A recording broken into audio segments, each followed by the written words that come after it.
Maraming pagkakaibigan ang hindi nagtatagal. Yung iba ay nagbabago ang mga priority sa buhay. Napapalayo sila sa mga taong una nilang naging kaibigan hanggang sa tuluyan na silang mawalan ng komunikasyon sa isa't isa. Meron din namang matatawag nating seasonal na kaibigan. Yung naging kaibigan mo lang dahil naging magkaklase kayo o naging magkatrabaho. Pero kapag dumating kayo sa punto na hindi na kayo magkasama, nawawala na rin yung samahan na inyong nabuo. Ganyan din kaya ang mangyari sa samahang nabuo ng kabarangay natin ngayong araw sa mga kaibigan niya mula pagkabata. Yan ang ating pakikinggan dito sa mga kwento ng pag-ibig, buhay at pag-asa sa nangungunang Barangay Love Stories. Dear Papa Dudut, mapagpalang araw po sa inyo. Ang ibabahagi ko pong kwento ay hindi lang tungkol sa buhay ko, kundi pati na rin sa mga kaibigan ko at sa malaking pagsubok na pinagdaanan namin. Tawagin niyo na lamang po ako sa pangalang Rookie. 30 years old ako nang mangyari ang kwento at project coordinator pa lamang ako noon sa isang kumpanya. Pagka-graduate ko ay naghanap agad ako ng trabaho para hindi na umasa pa sa mga magulang ko kagaya ng gusto nila, Papa Dudut. Kailangan ko kasi munang magkaroon ng experience. Mula nung estudyante pa lamang ako, karamay ko na ang mga kaibigan ko. Apat nga po pala kaming magkakaibigan mula noong mga bata pa kami. Ako, si Robbie, si Aliyah at si Tommy. Sobrang solid ng samahan namin. Para na rin kaming magkakapatid. Walang lihiman sa isa't isa at tulungan talaga kapag may nagkakaproblema. Sa tatlo kong mga kaibigan, si Robbie talaga ang pinaka-close ko. May kayang pamilya niya. Parehong engineer ang mga magulang niya at may inuumpisahan na ring restaurant business sa US. Kaya balak nilang mag-migrate. Yung ibang kapatid niya nasa Cambodia na. Hanggang sa si Robbie na lang yung naiwan dito sa Pilipinas dahil dito niya gustong magsimula bilang architect. Ganon kakomportable ang buhay ng pamilya niya. Kami naman yung masasabing sakto lang. Hindi kami yung tipong mapera talaga pero hindi rin naman kami nagigipit. Retired teacher si Mama at retired police naman si Papa. Dahil pareho silang naging lisensyado ay pinipressure nila ako.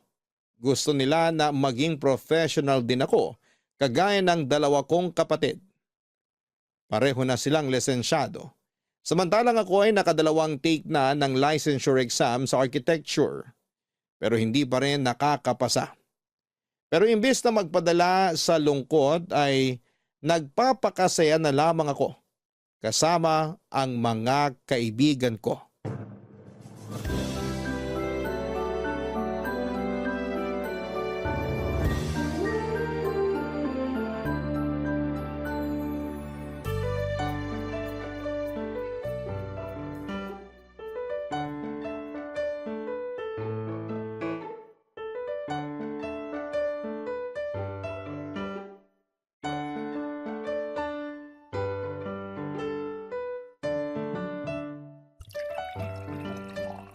Hoy Rookie, kalma mo yung pagsasaling sa shot glass. Baka mamaya, humiga ka na naman sa labas ng gate nyo pag hinatid ka na namin sa inyo. Gagi, wag nyo na kasi ako iuwi pag nasa ganitong kalagayan. Alam nyo naman na parang Armalite yung bunganga ni mama eh. Hindi ako papapasukin nun pag lasing na lasing ako umuwi. Tsaka imbis na clear skin ako, baka magka-design pa tong mukha ko kapag nakita ako ni Papa. Pareho pa naman silang high blood sa akin palagi. Wag mo na kasi pakainin ng matataba. Lutuan mo ng puro gulay araw-araw. Kahit hainan ko pa sila ng damo, hindi pa rin mawawala pagka-bad trip nila sa akin. 2 beses ba naman ako bumagsak sa exam eh. Alam ko na sasabihin nila. Hindi na to nagkataon lang, kundi kabubuhan na. Ewan ko ba dyan sa mga magulang mo pare? Masyado mga perfectionist. Kulang na lang gawin ka santo. Gusto lang naman nila na mapabuti si Rookie. Kaso nga lang, naiintindihan ko rin naman na mahirap talaga makapasa. Tingnan niyo ako, bagsak pa rin. Pareho lang kami. Kaibaan lang, Walang pakialam yung mga magulang ko kahit makailang take ako. Busy sila mag-travel sa kung saan-saan. Kita ko nga yung huling post ng mama mo. Nasa Barcelona sila. Friend mo siya sa Facebook? Inad niya ako eh. Nagtatanong ba siya tungkol sa akin? Hindi naman. Hoy, tama na yung daldalan. Dinadaya nyo na naman ako sa inuman eh. Parang sa akin nalang umiikot tong baso ah. Sige, ako naman. Ay, nga pala Robby. Bakit hindi sumama si Aliyah? May reunion daw sila ngayon ng batchmates niya nung college. Malamang nagpapakalasing na rin yun ngayon. Saan ba sila ngayon? Hindi ko na tinanong eh. Sayang naman. Dapat tinanong mo para i-surprise natin.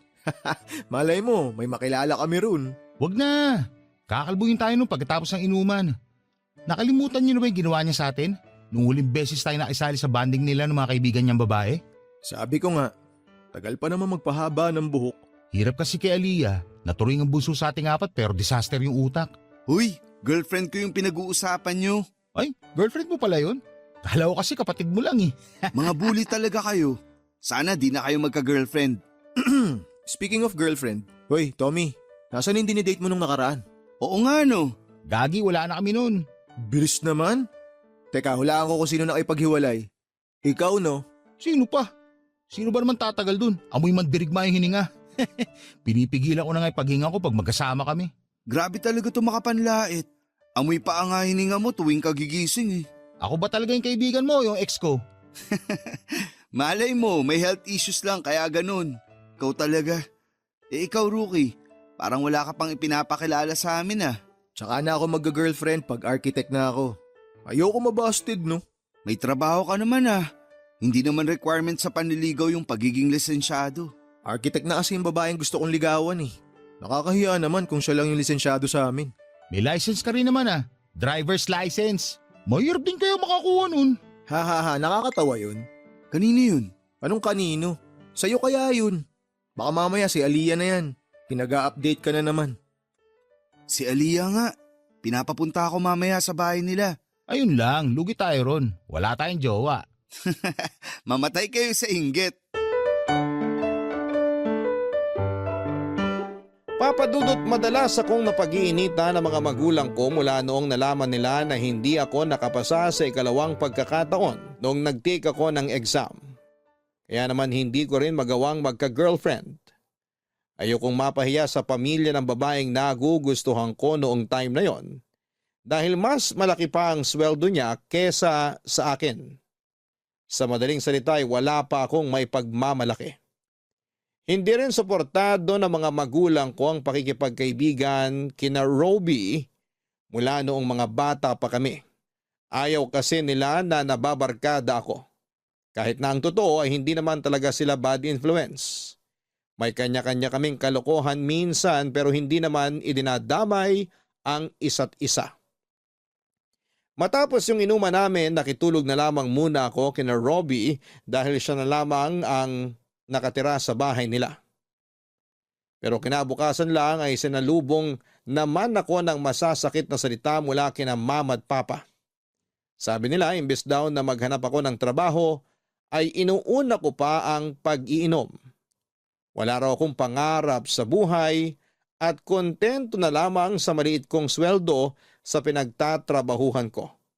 Kesyo 30 na raw ako pero hindi ko pa kayang bumuhay ng pamilya at kung ano-ano pang pangmamaliit nila sa akin. Halos mabingi na ako noon kaya nagkulong na lamang ako sa kwarto. Hindi ako makasagot kasi totoo naman yung sinasabi nila na hindi pa ako makakabuhay ng pamilya. Mas malaki pa ang weekly income ni mama sa pwesto niya sa palengke kesa sa isang buwang sweldo ko. Ginamit niya kasing puhunan sa pagninegosyo yung nakuha niya noong retirement niya, Papa Dudut. Kung tutuusin nga, hindi na dapat ako na-stress sa buhay dahil maayos naman ang kalagayan ng parents ko. Ganon din ang mga kapatid ko. Pero ang pangit, maging bunso sa pamilya namin. Mas mataas kasi yung expectations sa akin, pero nabigo ko silang lahat, Papa Dudut. Seryoso ka bang dito ka muna magsastay sa bahay? Oo. Gusto ko munang lumayo kay na mama. Naririndi na ako sa kanila eh. Bakit kasi hindi ka pa magrenta? Bukod sa hindi mo na maririnig yung mga sinasabi nila sa'yo, parang pinatunayan mo na rin sa kanila na kaya mo nang maging independent. Yun talaga plano ko ngayon. Makikituloy muna ako rito pansamantala. Kapag nakahanap na ako ng malilipatan, aalis din agad ako. Uy, hindi naman kita pinapalayas agad ah. Okay nga lang sa akin kahit hindi ka na umalis dito eh. Pero alam ko naman na hindi yun yung gusto mong mangyari. Kung dito ako titira, madadagdagan lang yung pang-iinsulto sa akin ni Mama. Yung mga gamit mo, bakit hindi mo padala? Iniwan ko muna sa bahay. Aalis naman sila bukas kaya bukas ko na babalikan. Ayoko makita nila na nag-iimpake ako ng mga gamit. Paano yan? Wala kang pamalit ngayong gabi. Teka, pwede naman kitang pairamin ng damit tsaka marami akong brief.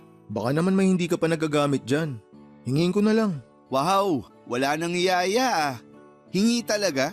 O sige, palit bra. Sira ulo. Magpapataba muna ako para magkalaman tong dibdib ko. Parang gusto ko kasi yung may umaalog pag tumatakbo. Magpagawa ka na lang kaya, isama mo na rin yung sa baba mo. Nahiya ka pang sabihin Alam mo yung biro mo, kapag ibang tao yung nakarinig, baka maniwala talaga na gusto ko maging babae. Paano kung kay Aliyah ko sabihin? Hindi mo mauuto yun. Sa bagay, baka ako pa mauto niya. Ay, nga pala pre. Wala ka pa bang balak sumunod sa mga magulang mo sa US? Wala. Sila lang naman may gustong tumira dun eh. Mas okay sa akin na dito ko i-practice yung pagiging architect ko. Kung papala rin. Palit na nga lang tayo. Ako na lang yung magmamigrate.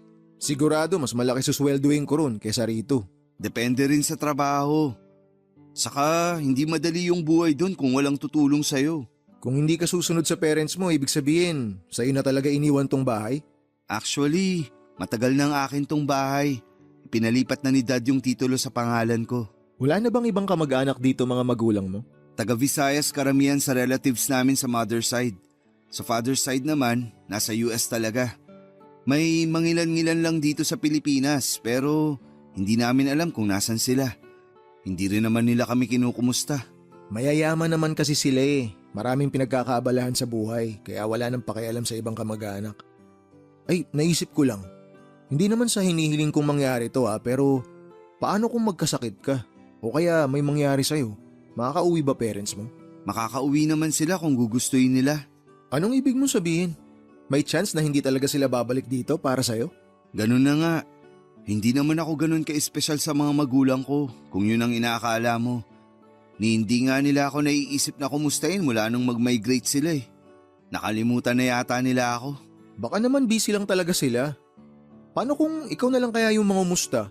Siguradong tatanungin ka rin nila. Hindi ko naman sila kailangan kumustahin. Nakikita ko naman lagi yung mga post ng nanay ko sa Facebook. Mukha naman silang masaya at okay na okay. Uy, huwag ka iiyak ha. Uuwi talaga ako sa amin. Bakit naman ako iiyak? Sus, kunwari ka pa. Namimiss mo rin naman talaga sila.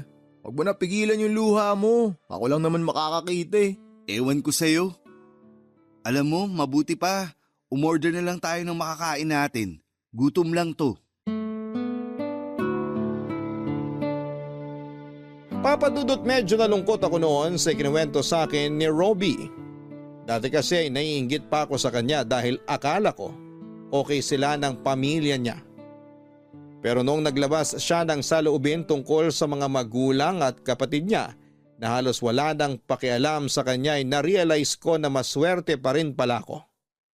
Kahit na madalas akong nakakarinig ng masasakit na salita at pangiinsulto sa mga magulang ko o kahit na magkaroon kami ng samaan ng loob. Kinukumusta pa rin naman nila ako at pinababalik sa bahay. Tulad dong nagdesisyon akong pansamantalang makituloy kay Robbie. Naabutan ako ng mga magulang ko habang nag-iimpake. Hindi nila ako hinayaang umalis. Ako na nga lang daw ang anak na nakakasama nila ay iiwan ko pa sila. Hindi ako natuloy sa plano kong magrenta na lamang para makabukod na kina mama at papa. Sinabi ko rin sa kanila ang dahilan kung bakit ako aalis pero tinutulan yon ni papa. Kaya nga raw kami may bahay ay para tirahan namin ng magkakasama at hindi na kung saan-saan pa pumunta. Pero kahit naging maayos na kami ay hindi pa rin pumayag si mama na hindi ako makakapasa sa licensure exam. Isang araw ay inaya ko ni Robbie na mag-take ulit. Magpa-file na sana kami noon nang magkaroon kami ng malaking problema na hindi talaga namin inaasahan na mangyayari. Papadudot, nagpapasundo noon si Aliyah kay Robbie nang abutin ng gabi sa bahay ng katrabaho nito. Umattend daw ng binyag at medyo natagalan dahil sa inuman. Nakamotor lang si Robbie noong time na yon at hinihintay niya roon si Aliyah sa labas ng isang eskinita nang biglang lumabas yung tatlong lalaki. Hindi naman daw siya kinabahan dahil mukhang harmless naman ang mga ito. Tumambay daw yung tatlo malapit sa kanya at pagkatapos pa noon ay may dumating pang dalawang lalaki at parang may inabot sa kanila yung isa sa mga nakatambay doon. Hindi na raw yon pinansin ni Robbie dahil baka isipin ng mga lalaki na nakikiosyoso siya sa mga ginagawa ng mga ito. Wala pa raw 2 minuto roon si Robbie nang biglang dumating ang mga pulis. Hinuli yung mga lalaki at sa gulat niya ay pati siya ay isinama.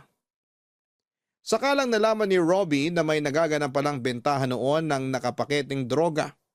Yung tatlong lalaking lumabas mula sa eskinita ang nagbebenta at yung dalawang dumating naman ang bumibili. Dahil nandun siya mismo sa pinangyarihan ng bentahan ay kasama siya sa mga dinala sa presinto, Papadudot. Tommy, bilisan mo mag-drive! Baka kung ano nang ginagawa kay Robbie sa presinto! Aliyah, kumalma ka, okay? Hindi naman siya sasaktan ng mga pulis dun. Hindi siya pwedeng makulong! Hindi pwede!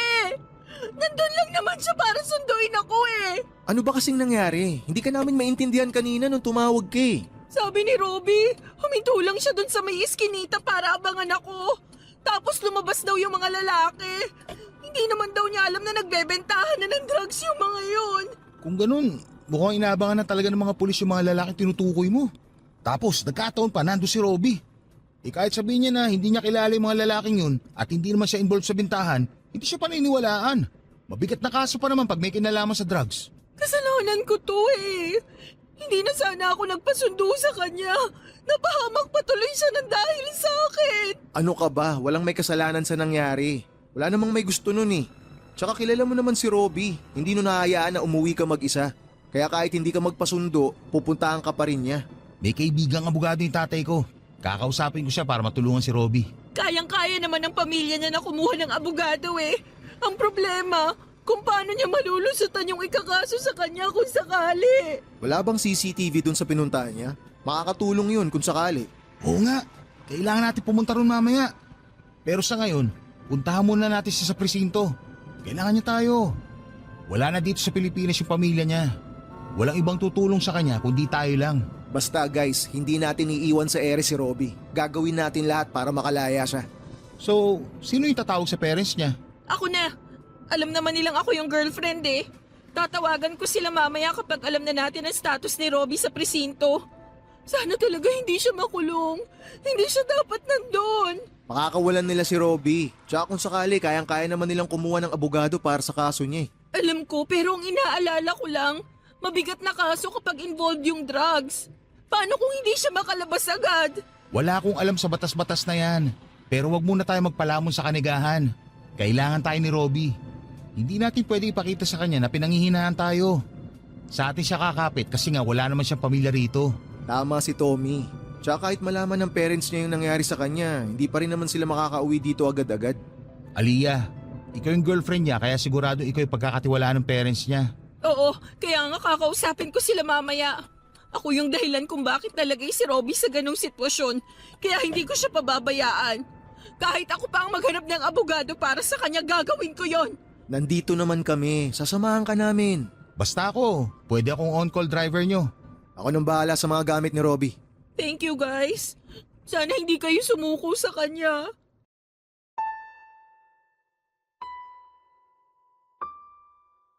Papadudot, dahil walang nakakita kay Robbie noong dumating siya sa eskinita para patunayang hindi siya kasali sa bentahan, ay hindi naging madali ang lahat para sa kanya. Nag-negative din siya sa drug test pero hindi pa rin yon sapat na basihan para makalaya siya. Masyadong komplikado ang kaso ni Robbie.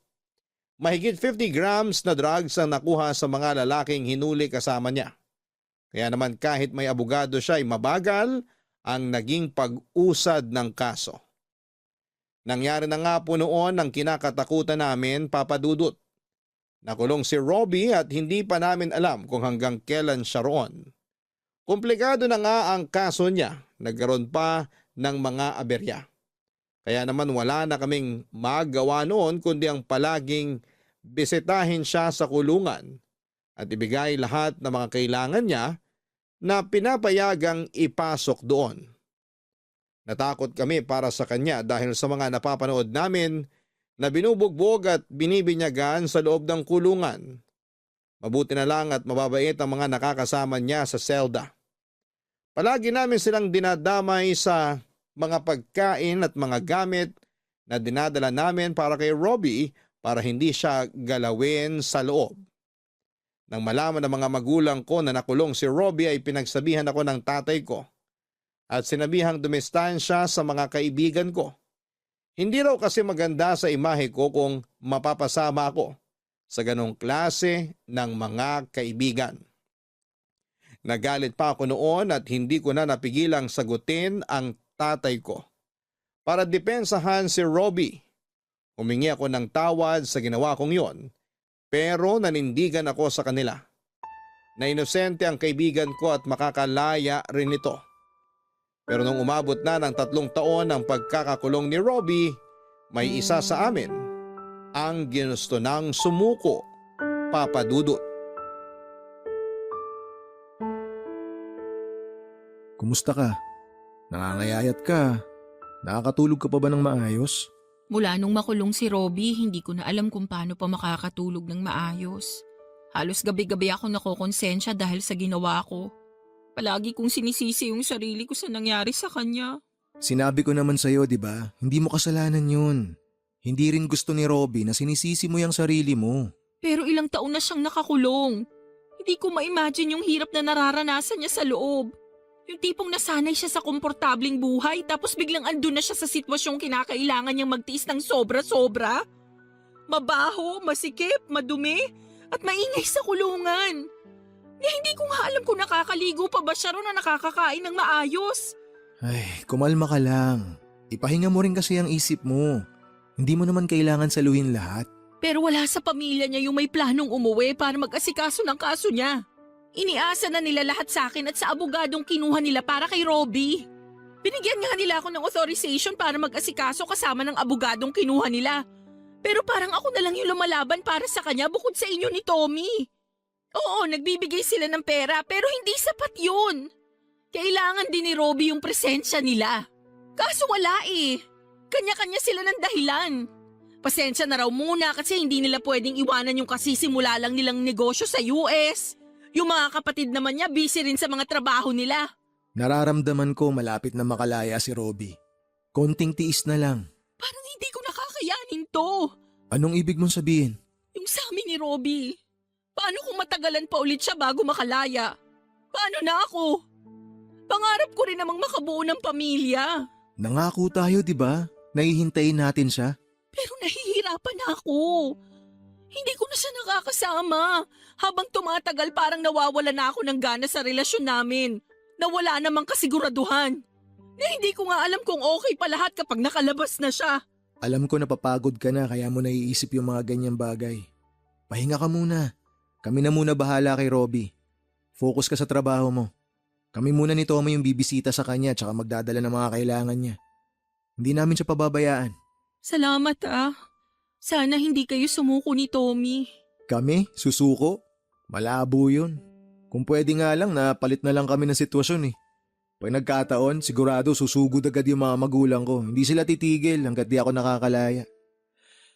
Ay, kayang-kaya naman sanang gawin yun ng parents niya eh, kung umuwi lang sila. Wala naman sanang problema sa akin na ako ang mag-asikaso eh. Pero pinanghihinaan na ako. Saka parang hindi ko na nararamdaman na kami pa. Ang hirap ng ganito. Hindi mo na ba siya mahal? Hindi ko alam. Hindi ko na talaga alam kung ano pa tong nararamdaman ko. Kung pagmamahal pa ba bilang girlfriend niya o malasakit na lang. Naiintindihan naman kita eh. Hindi talaga madali yung sitwasyon mo ngayon. Pero mahal na mahal ka ni Robbie. Hindi yun basta-basta bibitiw sa relasyon nyo. Kasi ikaw na lang yung kinakapitan niya sa totoo lang. Paano kung dumating yung oras na ayoko na? Na ma-fall out of love ako sa kanya? Pwede ko bang sabihin sa kanya yon? Baka kung anong gawin niya sa sarili niya sa loob ng kulungan. Natatakot ako. Hindi ka pa nga ba na fall out of love sa lagay na yan? O baka natatakot ka lang na aminin yun sa sarili mo?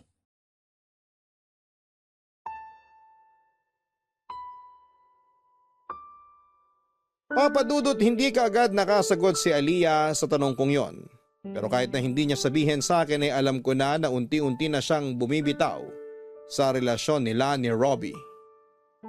Maraming beses na gusto kong kumustahin si Robbie sa pakikitungo sa kanya ni Aliyah tuwing dumadalaw ito sa kanya, pero iniwasan kong buksan ang usapang makakadagdag lang sa hirap na pinagdaraanan niya sa loob. Doon ko lang na-realize ang pinupunto ni Aliyah nung ayaw niya pang ipaalam kay Robbie ang tungkol sa pagbabago ng nararamdaman niya.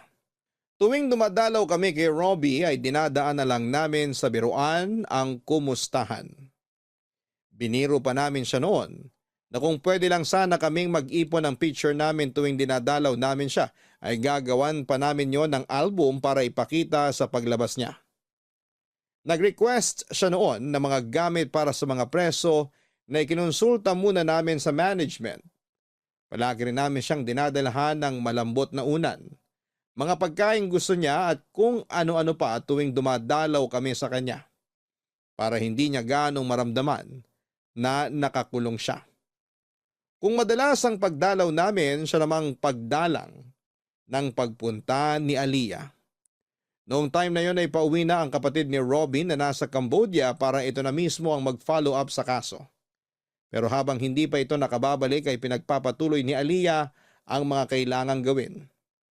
Hindi ko na lang po yun ededetalye dahil hindi ko rin po sigurado kung pwede ko yun banggitin dito. Umabot na nga po sa punto na hinahanap na ni Robbie si Aliyah. Nagtatanong na siya noon kung bakit bihira na lamang itong dumalaw sa kanya. Wala namang kaming maisagot dahil hindi na rin namin alam kung ano na ang nangyayari kay Aliyah ng mga panahong yon, Papadudot. Papadudot, hindi namin nakalaing aabot ng 5 taon ang pagkakakulong ni Robbie. Sa pagkakataong yun ay halos mawala na rin kami ng pag-asa. Umusad naman ang kaso niya pero sadyang napakabagal lang talaga ng hustisya noon para sa kanya. Ilang birthday, Pasko at bagong taon na ang lumipas na hindi pa rin namin nakakasama si Robbie. Sabik na kaming makasama siya sa labas. Pero dahil sa mga ganap sa buhay namin ay medyo dumalang na rin ang pagdalaw namin sa kanya. Noong time na yon nga pala ay nakapasa na ako sa licensure exam. At yung emosyon ko noon dahil pangarap talaga namin yon. Sa wakas ay naramdaman ko na rin na proud sa akin ang mga magulang ko. Pero sa kabilang banda ay nalungkot din ako dahil pareho na sana kami ni Robbie na nakapasa kung hindi lang siya nakulong. Hindi ko tuloy alam noon kung tama bang ibalita ko pa sa kanya na nakapasa ako o hintayin ko na lang siya na makalabas. Baka kasi makadagdag pa sa isipin niya yung naudlot niyang pangarap dahil sa isang maling pagkakaaresto sa kanya. Sa 4 na taong lumipas, marami nang nagbago sa buhay namin. Si Tommy na na-promote na sa trabaho niya. Si Aliyah ay promoted na rin pero bihira nang makipagkita sa amin. Hanggang isang araw ay nag-decide siya na kausapin kaming dalawa ni Tommy. Wala kaming ideya kung tungkol saan ang sasabihin niya. Pero pumunta pa rin kaming dalawa dahil matagal na talaga namin siyang hindi nakakasama, Papadudot. Pre, wala ka bang napapansin sa bunso natin? Meron. Blooming na blooming. Anong meron ha? Parang naglilihim ka na yata sa amin eh. Tsaka nakakatampo na rin. Ngayon lang ulit nagpakita sa atin oh. Buti pa si Robbie dinadalaw niya, samantalang tayo. Pasensya na kayo. Ang dami lang din kasing ganap sa buhay ko ngayon. Alam nyo naman, na-promote na ako sa trabaho kaya mas lalo akong naging busy. Kayo rin naman, di ba? Oo, pero madalas pa rin kaming nagde-date ni Tommy. Namimiss kasi namin ang isa't isa eh. Actually, kami na nga eh. Pero syempre hindi mo alam yun kasi hindi ka na namamansin. Seryoso ba? Siyempre hindi. Tinan mo to. Napaghahalata ang walang alam sa samahan natin. Pasensya na, may problema kasi ako ngayon eh. Kaya mo kami naaalala. Ganun na lang ba purpose namin sa buhay mo? Naalala mo na lang kami pag may problema ka. Hindi naman sa ganun. May kailangan kasi akong sabihin kay Robbie. Pero bago sa kanya, sa inyo ko muna sasabihin. Ano ba yun? Parang kinakabahan ako ah. Gusto ko nang makipag-break sa kanya. Ano? Bakit naman? Sa totoo lang, last year ko pa sana gustong gawin to. Hindi ko na kasi kayang maghintay. Aliyah naman. Konting tiis na lang sana. Makakalaya na si Robbie. Pero hindi pa tayo sigurado kung kailan yun mangyayari. Tommy naman, 33 na ako. Gusto ko nang makabuo ng pamilya. Magagawa mo naman yun kapag malaya na si Robbie. Hindi ko na siya mahal. Yung nararamdaman ko sa kanya ngayon, kagaya na lang din nung sa inyo. Pagmamahal bilang isang kaibigan. Teka, bakit wala ka man lang reaksyon dyan, Rookie? Kanina ka pa nananahimik. Huwag mo sabihing alam mo na yung tungkol dito. Ay, nagkausap na kami ni Aliyah noon. Pero nung time na yon hindi pa siya sigurado. Pero ngayon na nasabi niya na yung nararamdaman niya, ibig sabihin, sigurado na siya. Kaya hindi na ako nagulat. At susuporta mo siya na makipag-break kay Robbie. Pre, hindi naman natin hawak yung puso ni Aliyah eh. Siya yung makakaramdam kung mahal pa niya si Robbie o hindi na. Wala na tayong magagawa ron. Alam natin kung gaano kalaki yung naging sakripisyo niya. Hindi natin siya masisisi, lalo na ngayon. Aminin na natin, pre. Hindi pa rin naman tayo sigurado kung makakalabas na ba si Robbie ngayong taon o baka sa susunod pa. May buhay din si Aliyah sa labas ng kulungan. Gaya nating dalawa. Ay, tama ka naman eh. Inaalala ko lang talaga kung paano to tatanggapin ni Robbie. Paano kung magpatiwakal yun sa loob? Hindi niya gagawin yun, ano ka ba? Nagawa niya makasurvive sa loob ng kulungan ng 4 na taon. Ito pa kaya? Hindi naman mahina yung pagkakakilala natin sa kanya eh. Malalampasan niya lahat to. Pasensya na kayo. Alam ko naman na iniiwasan nyo lang talaga na masaktan si Robbie. Pero kahit naman nasa labas siya, mangyayari pa rin to kung hindi na kami pareho ng nararamdaman sa isa't isa. Saka nangako naman ako na kahit wala na kaming dalawa, hindi ako mawawala sa samahang to. Sasamahan ko pa rin si Robbie sa laban niya. Naiintindihan din naman kita. Huwag ka mag-alala, hindi ako galit sa'yo. Ang gusto ko lang malaman, kung may naliligaw na sa'yo. Oo nga, para lang alam namin. Babakapan ka pa rin naman namin kay Robbie. Basta ipakilala mo sa amin kung sino man yung dahilan ng pagiging blooming mo ngayon. Tama, kailangan makilala namin siya.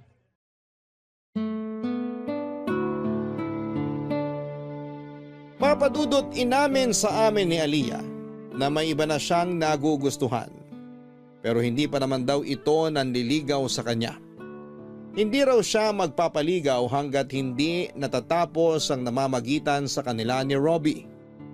Gusto raw niyang tapusin ng maayos ang relasyon nila at humingi na rin ng tawad sa kaibigan namin. Ginawa naman po yon ni Aliyah. Dinalaw niya si Robbie sa kulungan at doon na niya sinabi na makikipag-break na siya. Hindi na kami sumama noon para magkaroon sila ng privacy. Hindi na rin kami nagtanong kay Aliyah. Hinintay na lang namin na sabihin niyang maayos ang naging pag-uusap nila. Mga ilang linggo lang matapos ang breakup nila ay nabalitaan namin kay Aliyah na pauwi raw ng Pilipinas sa mga magulang ni Robbie para dalawin ang kaibigan namin. Papadudot mula nung umuwi ang kapatid ni Robbie na nasa Cambodia. Wala na kaming update sa kaso niya dahil sila na mismong magkapatid ang nag-uusap. Kahit si Aliyah ay wala na ring makuhang update dahil masungit daw yung kapatid na yon ni Robbie. Hindi rin daw lahat ay sinasabi nito ang update sa kapatid para hindi na ito ma-stress pa sa kulungan. Kaya kahit gustuhin naming magtanong na lang, sa kaibigan namin ay wala rin kaming mapapala. Nang umuwi ang mga magulang ni Robbie, naglakas loob kami ni Tommy na pumunta sila sa bahay nila para mangumusta tungkol sa kaso.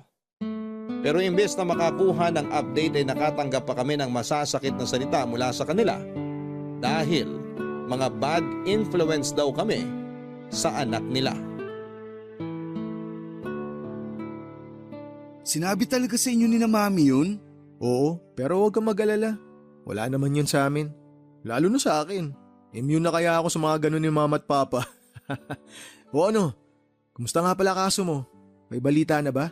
Baka naman abutin ka pa ng 10 taon dito ah. Oo nga. Alam naman namin na nakapag-adjust ka na sa buhay dito. Pero labas-labas din pare. Miss ka na namin kainuman. Matabang pa rin yung pulutan kapag wala ka. Sira ulo. Hintayin mo lang na makalabas ako rito. Bubudburan ko ng maraming seasoning yung pulutan. Nga pala guys, may good news ako. Ano namang good news yan? Next week na yung hearing. At sabi ng abogado ko, malaki raw yung chance na ma-acquit ako sa kaso. Yun! Sa wakas! Malapit na tayo magkita-kita sa labas! Pare, sabihin mo lang kung may request kang pagkain o inumin. Sagot na ni Rookie yun. Sagot ko na yung babae. Siyempre, matagal-tagal ka nagpakabay dito sa loob. Ito talaga, puro kagaguhan nasa isip. Nararamdaman ko lang kasi na kailangan natin mag-shot puno paglabas mo. Siyempre, broken-hearted ka. Ay, sorry. Ayos lang. Maayos naman kami nag-break ni Aliyah. Masakit yun kasi isa sa mga kinakapitan ko yung relasyon naming dalawa. Kaya nagpakatatag ako rito. Tapos ngayong malapit na ako makalaya, saka ko pa malalaman na hindi niya na pala ako mahal. Walwal talaga malala paglabas mo pare. Uy Tommy, walwal talaga? Sorry, ang drama niyo naman kasi masyado eh. Nagmahal din naman ako, pero seconds lang, nakapag-move on na ako. Huwag mo ako igaya sa'yo. Kakatian lang naman yung nararamdaman mo, hindi pagmamahal. Huwag kayong mag-alala. Hindi naman ako magpapatiwakal dito dahil sa breakup namin ni Aliyah. Nasaktan lang ako pero natanggap ko na rin naman kaagad. Ay, hindi rin ako galit sa kanya. Marami na siyang ginawa para sa akin. Malaki yung naging sakripisyo niya para sa akin mula nung makulong ako. Kaya maliit na bagay na lang na palayain ko siya sa relasyon namin.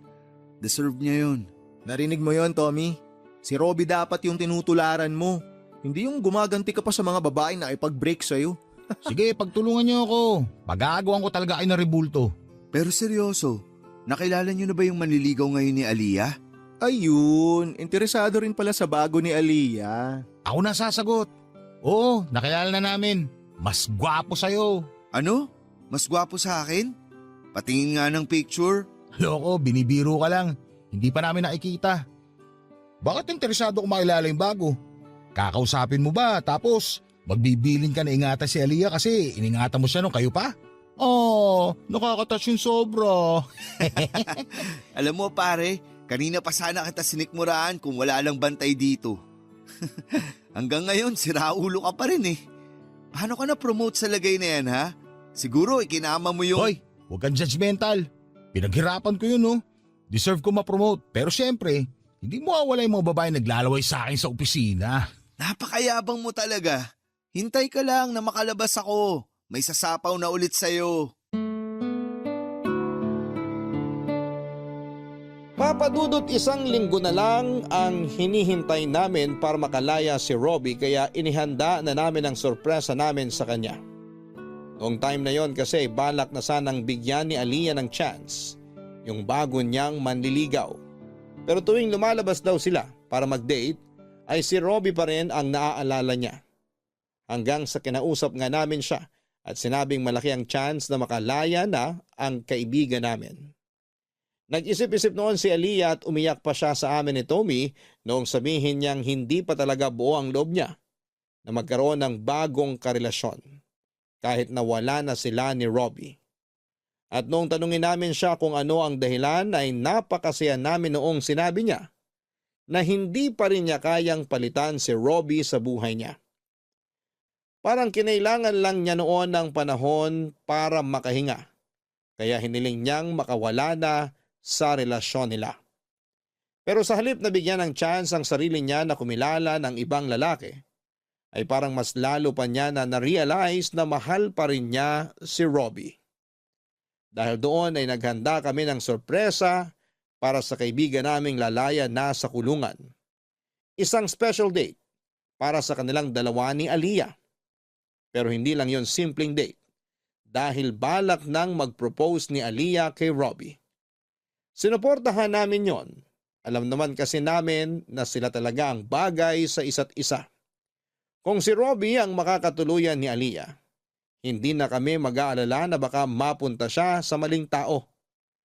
Ang problema, ilang araw na lang sana bago yung hearing noong ibinalita sa TV na may paparating daw na bagyo. Kapag sumama ang panahon, may posibilidad na hindi matuloy ang pagdinig sa kaso. Papadudot sa awa ng Diyos ay natuloy pa rin ang pagdinig sa kaso ni Robbie. Kahit kasi may storm signal noon ay maaraw pa rin at maganda ang panahon.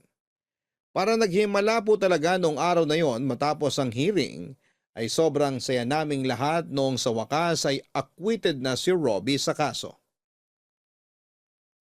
Mahigit 5 taon din siyang nakulong at nagdusa sa loob bago nakalaya. Parang pinagbayaran na rin po niya ang pagkakasalang hindi naman po niya ginawa. Hindi lang naman po siya ang may ganong kaso pero maswerte pa rin po siya na nagkaroon pa siya ng pagkakataong makalaya, Papa Dudut. Kahit na hindi po kami iyakin ng mga kaibigan ko ay napaluha talaga kami. Noong makasama na namin siya sa labas. Kaming dalawa lang ni Tommy ang sumundo sa kanya gaya ng napag-usapan. Halos hindi mabura ang ngiti ni Robbie noong inilibot muna namin siya bago inihatid sa bahay nila. Noong time na yon ay nakabalik na sa US ang mga magulang niya kaya kami na lang ulit ang kasama niya na mag-celebrate. Dumaan naman doon ang kapatid niyang nag-asikaso sa kaso niya. Pero saglit lang silang nagkasama at nagpaalam na rin ito para sa flight pabalik ng Cambodia. Akala ko may inanda kayong party para sa akin. Excited pa naman akong kumain ng masasarap ngayon. Chill ka lang kasi. Nagpa-reserve na kami sa restaurant, okay? Pero sa ngayon, pumili ka muna ng pangmalakasan mong outfit kasi first time mo magsusuot ng magandang damit pagkatapos mong makulong ng 5 taon. Grabe, nakakapanibago. Pwede ko na ulit isuot kahit anong gusto ko. Ay, mas masaya sana kung kasama rin natin si Aliyah. Huwag mo na muna siyang isipin. Masaya na yung sa kadate niya.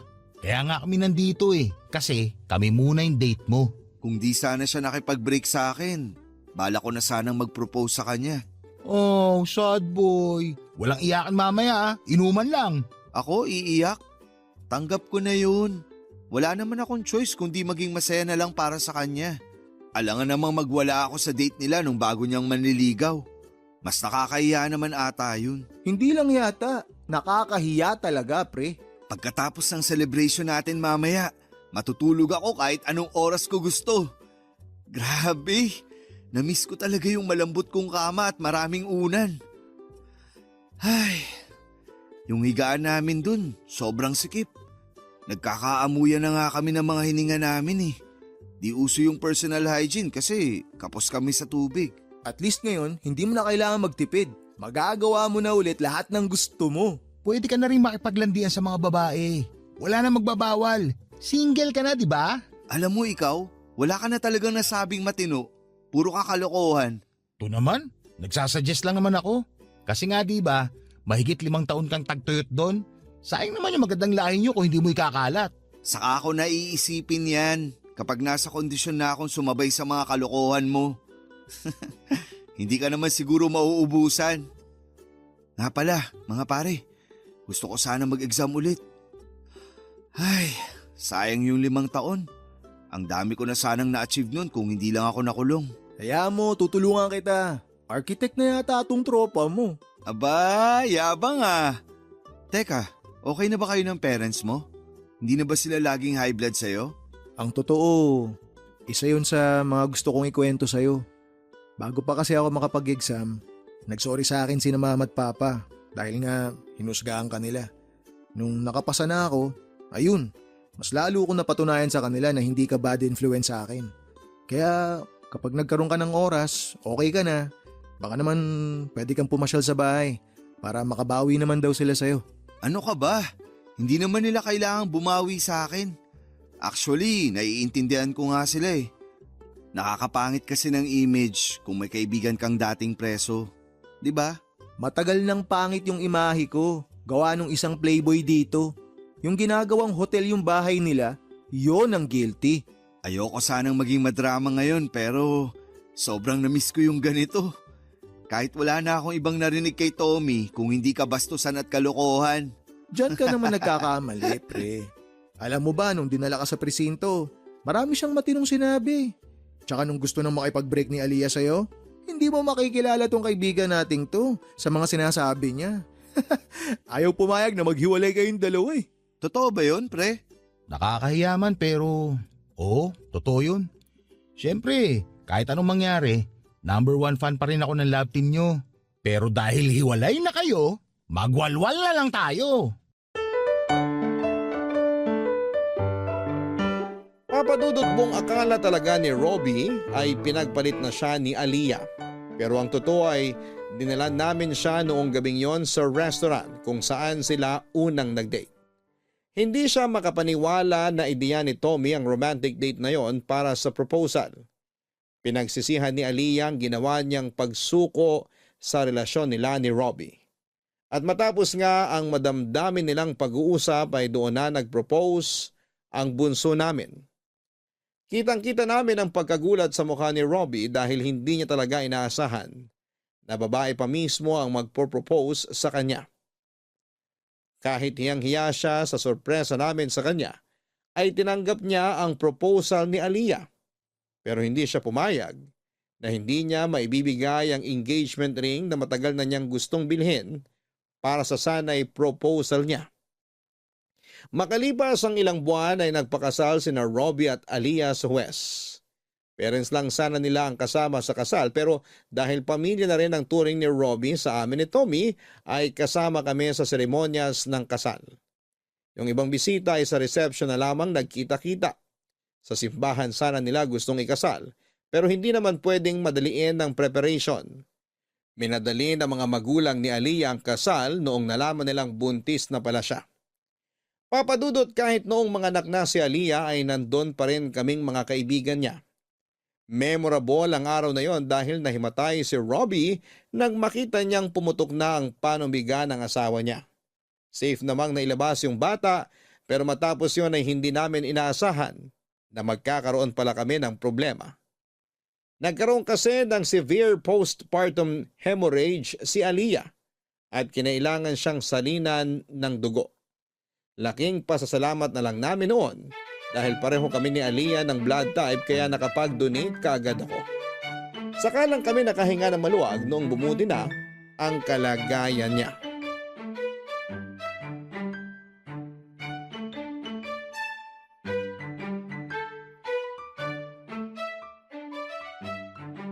Happy first month, baby! Bless na kay Daddy Ninong! Bless na rin sa poging ninong. O ayan, sinungaling ka kasi. Umiyak tuloy yung bata. Baby, medyo nakakasama ka ng loob ha. Pero di bale, kapag lumaki-laki ka pa ng konti, matututunan mo rin kumilatis ng pogi. Uy, 1 buwan pa lang yung anak ko pero nilalason mo na yung isipan. Lumayo-layo ka nga. Kapag lumaki-laki na yung anak namin, ilalayo muna namin sa inyong dalawa. Baka kung ano-anong ituro ninyo, naku lalo ka na Tommy. Baka kahit hindi pa nakakalakad yung anak ko, marunong naman babae. Kapag ako nagkaanak, hindi ko papahawakan sa inyo. Ang dadamot nyo. O bakit, may girlfriend ka ba? Oo nga. Meron na ba nagkamali? Naku, di kayo maniniwala. May pinoporma na yung loko. Maganda, pero masungit. Yun naman pala eh. Magpakatino ka na para magka-baby ka na rin. Naunahan pa kita magpakasal. Samantalang ikaw yung kuya sa grupong to. Hindi naman sa pinipressure kita, pero ikaw yung pinakamatanda sa ating 4. Baka oras na para galawin mo yung baso. Maghintay kayo. Humahanap pa ako ng tiyempo para manligaw. Pakitaan mo ng malatito mong galawan. Sure ako, hindi ka nun tatanggihan. Anong tito? Hoy, Baka nakakalimutan mo. Idea ko yung romantic date yun ni Aliyah nung nag-propose siya. Oo nga pala. Sorry na, kuya. Nga pala, Rookie, tuloy ba yung pag-alis mo? Aalis siya? Ano to? Bakit hindi ko na naman alam? Oo nga, ako rin hindi ko alam. Wala rin akong idea. Ano yan? Kahit naman gustong gusto ko, di rin ako matutuloy. Hindi ko na-meet yung qualifications nila. Okay lang yan. Maganda rin naman karir mo kahit nandito ka lang sa Pilipinas. Malay mo, sa mga susunod na taon, sa ibang bansa ka na nagtatrabaho. Oo nga. Pag nangyari yun, kami pa mismo maghatid sa'yo sa airport. Sa totoo lang, medyo nag-aalinlangan din ako eh. First time ko kasing mapapalayo sa mga magulang ko. Tsaka sa inyo, kung sakali. Hay nako, basta kapag may opportunity, sunggaban nyo lang. Kahit na ang kapalit nun ay magkalayo-layo tayo pansamantala. Hindi naman yung distansya ang sisira sa pagkakaibigan natin, kundi tiwala. Kung ano yung pangarap ng isa, suportahan natin yun. Masyado na tayong maraming pinagdaanan para mabuwag ng basta-basta. Agree ako. Kaya kahit nasa ibang bansa pa yung pangarap nyo, huwag kayong magdadalawang isip. Nandito lang naman kami ni Aliyah. Since nabuksan na rin naman yung usapan tungkol sa ibang bansa, ito na rin siguro yung tamang oras para i-share ko sa inyo yung plano ko. Mangingibang bansa ka na ba? Oo eh. Maganda kasi yung trabaho ng pinsa ko sa Dubai kaya gusto ko rin sanang subukan. Kayo lang naman ang inaalala ko. Baka magtampo kayo kapag umalis ako rito. Sus! Sino naman magtatampo para sa karir mo yun? Hindi naman nabuo tong friendship natin para magpigilan tayo sa mga gusto nating ma-achieve sa buhay. Tulakan tayo pataas, hindi hilahan pababa. Tama.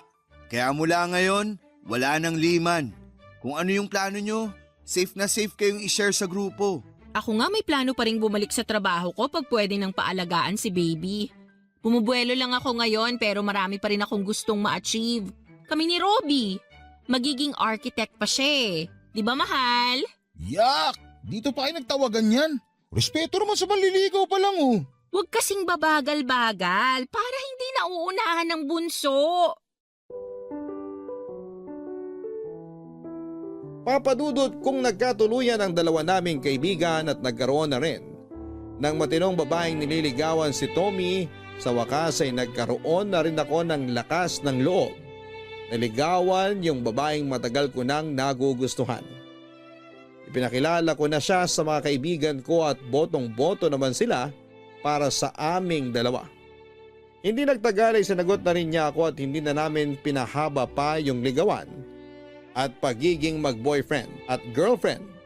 Nag-propose na kaagad ako sa kanya dahil gusto ko na ring makabuo ng sarili kong pamilya. Sa ngayon ay senior level architect na ako at lisensyado na rin si Robbie. Si Tommy naman ay nasa Dubai na, kasama ang girlfriend niya. Nagkakaroon kami ng reunion tuwing umuwi siya dito sa Pilipinas. Pero kahit may kanya-kanya na kaming mga ganap sa buhay, hindi pa rin kami nakakalimot sa nabuo naming samahan. Palagi pa rin naming takbuhan ang isa't isa at itinuturing ang bawat isa na tunay na pamilya. Papadudot hindi man po kasing komplikado ng kwento ng ibang tao itong ibinahagi ko, ay sobrang saya ko pa rin dahil ipinagmamalaki ko po yung friendship na meron kami ng mga kaibigan ko.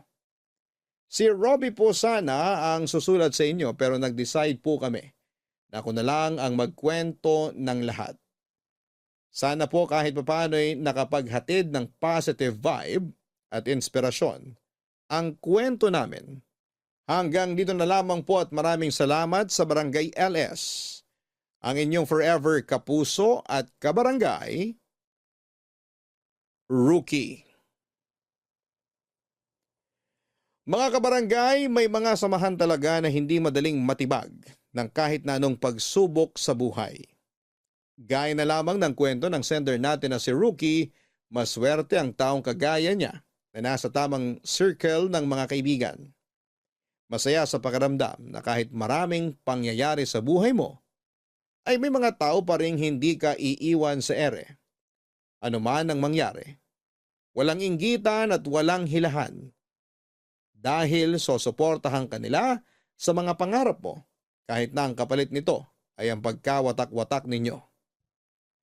Hanggang sa muli mga kapuso, ako po si Papa Dudut sa mga kwento ng pag-ibig, buhay at pag-asa sa nangungunang Barangay Love Stories number 1. Dear Papa Dudut, ako nga pala si Donna, sa kasalukuyan ay 45 years old na. Gusto ko lang ibahagi sa inyo ang kwento ng kabataan ko. Kwento noong nagsimula akong magdalaga. 18 anyos ako nang matipuhan ko si July, kaedad ko lamang din siya. Nakatira siya sa kabilang purok sa aming barangay.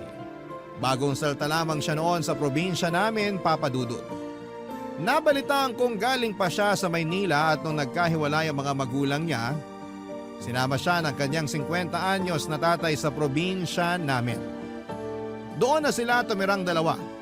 Naging usap-usapan sa barangay namin ang paglipat ni na July at ang kanyang ama na si Mang Edu. Sa barangay pa naman namin kapag may bagong salta ay paniguradong pag-uusapan yan. Nakibalita rin ako tungkol kina July, lalo na nung nalaman kong kaedad ko lamang siya. Nakibalita ako sa manikurista ng nanay ko. Na-curious din kasi si nanay lalo't kaedad niya ang tatay ni July. Inisip nga ni nanay na baka pwede sila ng tatay ni July dahil pareho silang hiwalay sa asawa. Alam kong nagkakantsawan lang sila noon ng manikurista niya pero seryoso akong nakikinig. Hindi dahil gusto kong maging stepfather ang tatay ni July, kundi dahil gusto kong makilala si July, Papa Dudut. Nasabi nga rin ng manikurista ni nanay na gwapo raw at tisoy si July. Ang mga talampakan daw nito ay kasimpulan ng makopa, lalo tuwing tanghaling tapat. Yun pa naman ang tipo ko sa isang lalaki. Mapula ang talampakan at tisoy. Bihira kasi akong makakilala ng mga ganong klaseng lalaki sa probinsya namin. Kaya naman hindi ko na pinalagpas ang pagkakataon para makilala si July.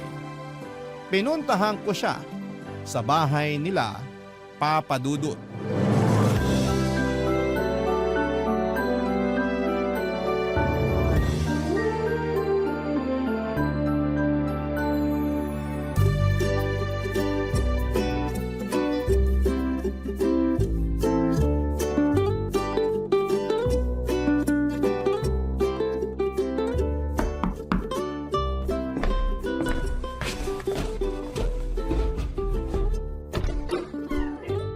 Hello? Ikaw si July, di ba? Oo. Sino ka? May kailangan ka? Ako si Donna. Taga-ron lang ako sa kabilang purok. May kailangan ka ba? Wala naman. Gusto lang kitang makita. Bakit gusto mo ako makita? Ganito lang talaga ako kapag may bagong salta rito sa barangay natin. Ako kasi lagi yung taga-kumusta. Ayos ka naman ba rito sa barangay natin? Ayos naman. Pero medyo naninibago lang kami kasi ang daming taong pumupunta dito sa bahay namin para kumustahin kami ni tatay. Mga hindi naman namin kakilala. Masanay ka na. Ganito talaga sa atin. Para na tayong isang pamilya. Hindi lang kasi ako sanay na pinapaligiran tsaka kinakausap ng mga tao. Sanayin mo ng sarili mo. Lalo na ngayon na kalilipat mo lang dito. Ikaw ang bida ngayon. Kumusta palang talampakan mo? Talampakan ko? Kasi sabi nila pwede raw mamahay ang talampakan. Baka namimiss niya yung lupa ng Maynila. Tapos manibago sa lupa ng probinsya. Alam mo yun? May nakapagsabi na ba sa'yo nun? Mga anong oras namumulang talampakan mo? Seryoso ako! Pasensya ka na pero hindi ko napapansin kung anong oras namumula tong mga talampakan ko. May pictures ka ba ng talampakan mo? Teka lang, bakit ba interesado ka sa talampakan ko? Uy, hindi grabe ka naman. Wala ka na kasing ibang kinumusta kundi talampakan ko Masama bang mag-alala sa talampakan mo? Bakit yan namumula? Hindi mo ba naisip na baka pwedeng senyalis yan ng cancer o kaya kung ano pang sakit? Uy, sobra ka naman. Anong lotion mo? Donna, may pinapagawa pa kasi sa akin si tatay sa loob ng bahay kaya… Pwede ba kitang tulungan? Hindi na, kaya ko na yun mag-isa. Iniiwasan mo yata ako Hindi sa ganun, hindi lang kasi ako sanay na makipag-usap sa tao na puro talampakan ko yung gusto na pag-usapan namin. Ano bang gusto mong pag-usapan? Wala sana. Ako merong gustong pag-usapan. Kung tungkol na naman yan sa talampakan ko… May girlfriend ka na ba? Wala. Wala rin akong boyfriend. Congrats? Congrats din sa'yo. Congrats sa atin! Yay! Hindi ko alam pero napapatawa mo ako. Ayos ah. Kapag kailangan mo ng tour guide sa barangay natin, pwede ako ha. Pwede kong ibigay sa'yo yung cellphone number ng nanay ko para i-text mo ako. Wala ka bang sariling cellphone? Bibili ako kapag gusto mo na akong ka-text. Sige. Sa akin ka lang magpapa-tour guide ha. Huwag sa ibang dalaga rito. Teka lang, babalik ako ha. Kukunin ko lang yung cellphone number ni nanay. Wait mo ako! Hindi na nakapagsalita pa si July dahil nagmadali na akong tumakbo pabalik sa bahay namin para mailista sa papel ang cellphone number ni nanay. Hindi ko pa kasi memorize noon ang number ni nanay.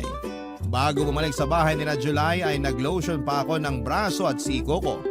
Napansin ko kasi na namumuti na dahil sa sobrang dry.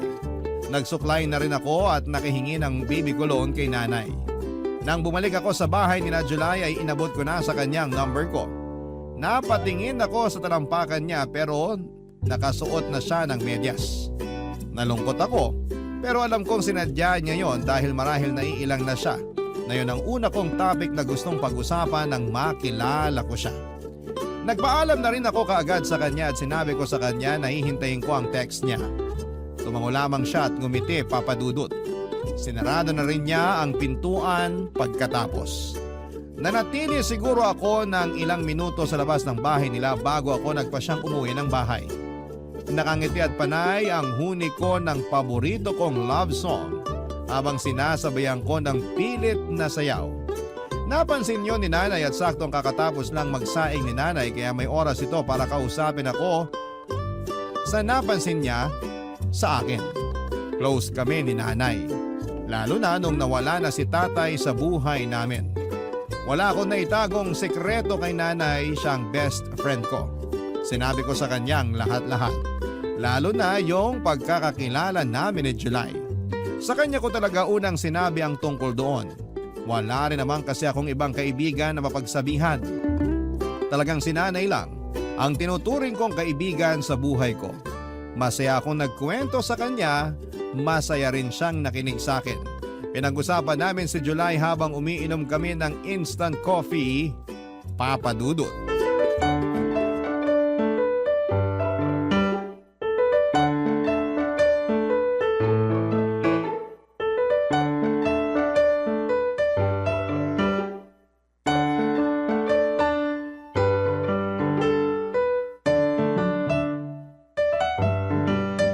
Nay, ang gwapo ni July!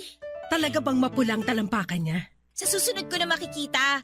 Nakamedyas na kasi siya nung bumalik ako para ibigay yung cellphone number mo eh. Balitaan mo ko kung totoong chismis sa talampakan niya, ha? At kailangan sabihin nyo rin sa akin kung magte-text siya sa inyo ha. Oo naman. Ako pa ang magiging tulay niyo. Crush ko na siya, Nay. Mukha siyang artista. Ganun pala talaga kapag nabababad ka sa tubig ng Maynila, no? Kakaiba yung kislap at yung puti mo. Yun nga rin ang sabi-sabi ng mga tsahin mong nakatira sa Maynila. Malakas daw kasi ang chlorine doon. Pwede ba tayo magpalagay ng chlorine sa poso natin, Nay? Baka mahal yun. Ipambili na lang natin ng karne. Siguro mayaman si na July, no? Mukha naman. Laki ba naman ang bahay na tinutuluyan nila? Kapit-bahay nga niya yung mga OFW sa Japan at Dubai eh. Magustuhan ka kaya niya? Parang langit at lupa kayo? Mabilib ka naman sa akin, Nay. Hindi man tayo mayaman, pero maganda naman ako. Tiwala naman ako sa ganda mo. Ikaw nga lagi ang muse sa purok natin tuwing may ligay. Buti pinaalala niyo yan. Ipapakita ko kay July yung mga picture ko na nag-muse ako last year. Ang ganda ko nun, di ba? Isuot mo na rin yung shorts na ginamit mo nung nag-muse ka para lalo siyang mabilib sa'yo.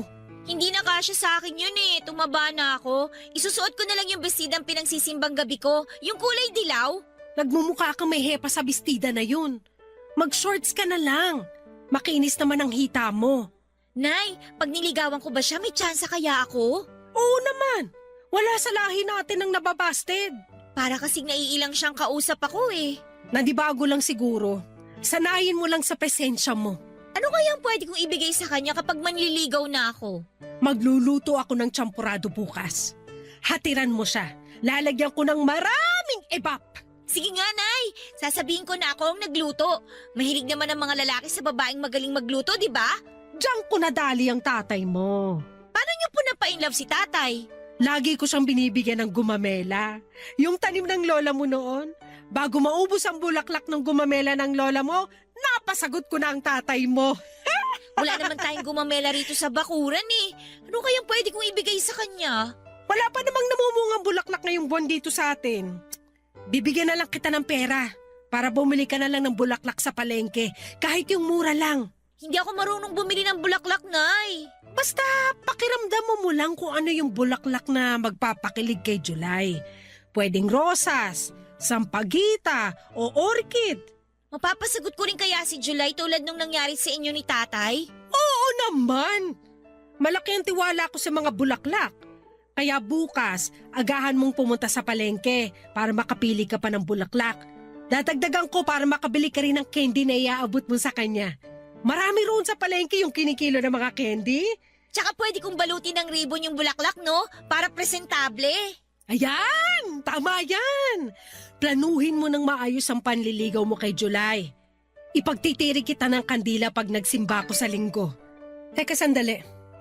Sino kaya ito nag-text? Donna! Nag-text na si July! Nay! Papakasalan na niya ako! Napalundag pa kami ni nanay dahil sa sobrang kilig, Papa Dudut. Hindi kami kaagad nakapag-reply dahil hindi namin alam ang isasagot sa text niya.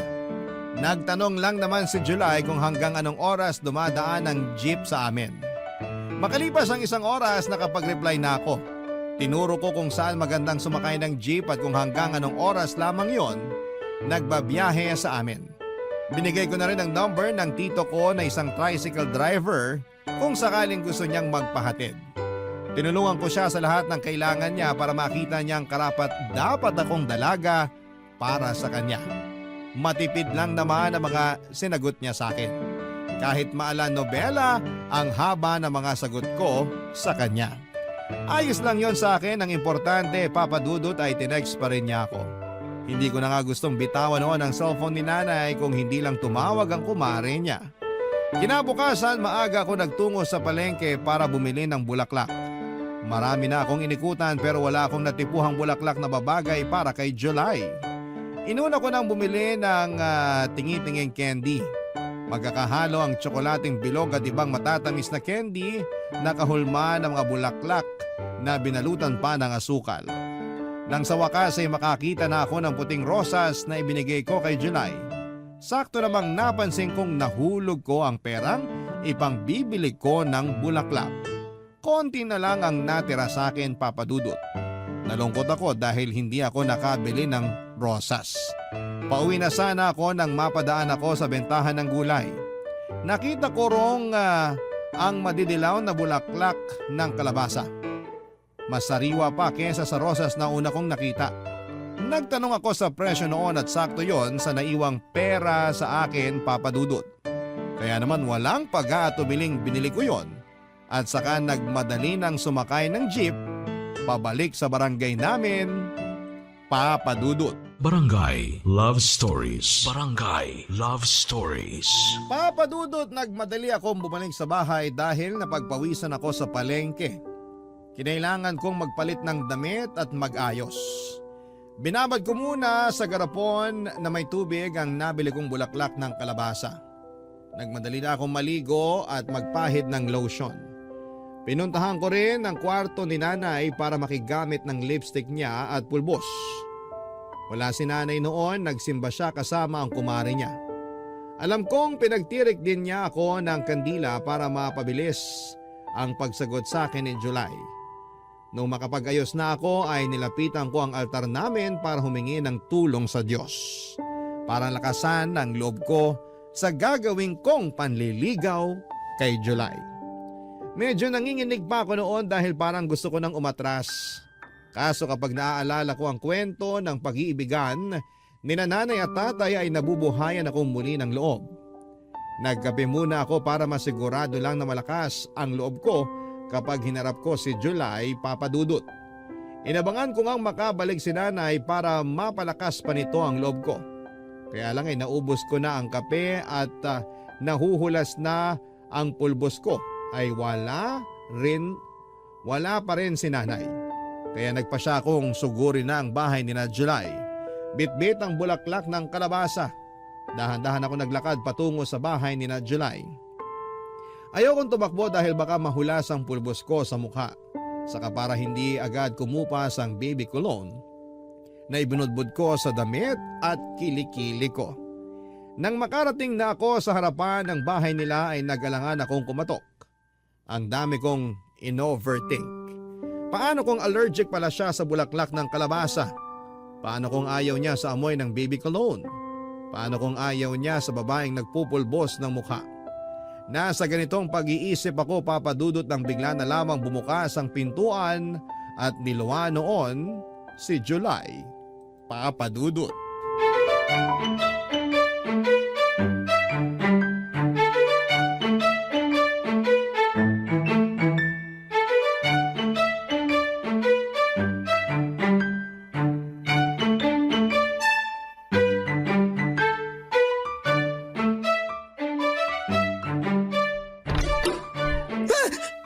Donna, anong ginagawa mo rito?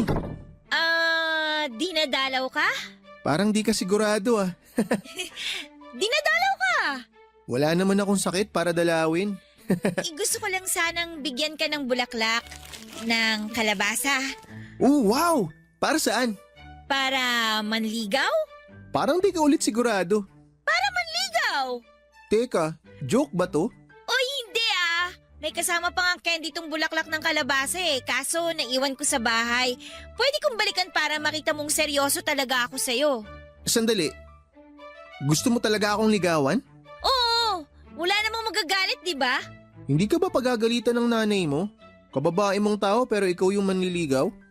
Tsaka, bakit bulaklak ng kalabasa? Eh di ba nga ang manliligaw nagbibigay ng bulaklak sa gusto niya? Pero bulaklak ng kalabasa? Sa totoo lang, puting rosa sana yung ibibigay ko sa'yo Kaya lang, nawala yung pera kong pambili Kaya sumakto lang yung natira sa akin para sa bulaklak ng kalabasa. Cute naman yan! Tanggapin mo na lang! Cute nga. Bago sa akin to. Bulaklak ng kalabasa ang binibigay sa panliligaw. Masarap din yan kapag ginisa mo sa talbos ng sayote. Sahugan mo rin ang karni ng baboy. Ganun, iluluto. Akala ko kasi ilalagay ko to sa altar tulad ng ibang bulaklak. Aba, pwede rin naman yun. Bulaklak pa rin naman yan Mas matagal pang mabulok yan kaysa sa rosas. Ah, talaga ba? Oo naman. Pasensya ka na kung yan yung inabot ko sa'yo. Sa susunod na lang ako babawi ng rosas o kaya orchid. Basta maka-extra lang ako sa talyer ng kagawad natin dito. Hindi mo naman ako kailangan bilhan ng rosas o orchid. Ayos na tong bulaklak ng kalabasa. Mapapakinabangan pa ng sikmura. Eh di pumapayag ka ng maligawan? Bakit ako? Kasi ikaw yung type ko Pero babae ka. Babae ako. Hindi ba weird yun? Wala namang masama sa weird. Maganda nga yung para kakaiba sa mga nakasanayan. Sa totoo lang, hindi ako sigurado sa gusto mong mangyari. Payagan mo lang akong manligaw sa'yo para makita mong ayos din naman kung babae yung magpapakita ng interes sa lalaki. Pero mali pa rin yata Dapat kasi lalaki ang unang magpapakita ng interes, di ba? Ayaw mo bang ako ang nagpapakita ng interes? Kasi sa tingin ko, dapat maging patas sa panliligaw ang mga lalaki tsaka babae Naisip ko rin, karapat-dapat din naman para sa mga lalaki na maligawan. Yun bang mapakitaan na espesyal din sila? Ayaw mo ba nung ganun? Maganda naman yung idea mo na yan, kaya lang, hindi talaga ako sanay. Eh di, ibig sabihin ba, busted na ako?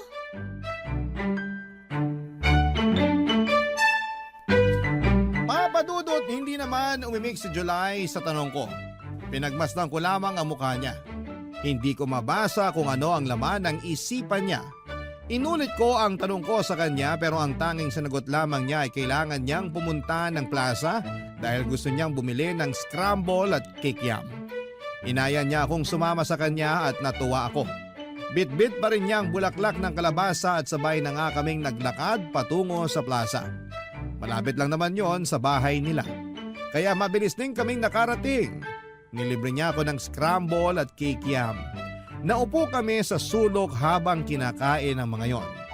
Hindi niya ako kinakausap. Nakafocus siya sa kinakain niya. Ako naman ay nakafocus sa mga susunod kong plano kung paano ko mapapaibig si July. Pagkatapos namin kumain ay inaya na niya akong umalis. Ayoko pa sana pero sinabi niyang magsasaing pa raw siya. Hinatid ko siya hanggang sa bahay nila at nagpaalam at nginitian naman niya ako. Hindi ko na inulit ang tanong ko kung based na ba ako sa kanya. Nabuhayan pa rin ako ng pag-asa dahil ibig sabihin lamang noon ay hindi niya sinasarado ang pintuan sa panliligaw ko. Yun ang nakuha kong mensahe base sa ipinakita niya.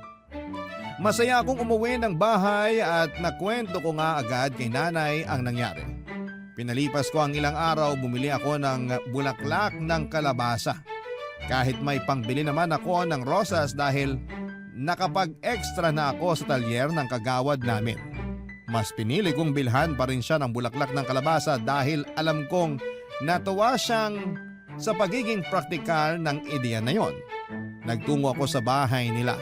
Malakas ang loob kong kumatok at inaasahan kong si July muli ang magbubukas ng pintuan pero nagulat ako nang ang tatay niya na si Mang Edo ang nagbukas ng pinto.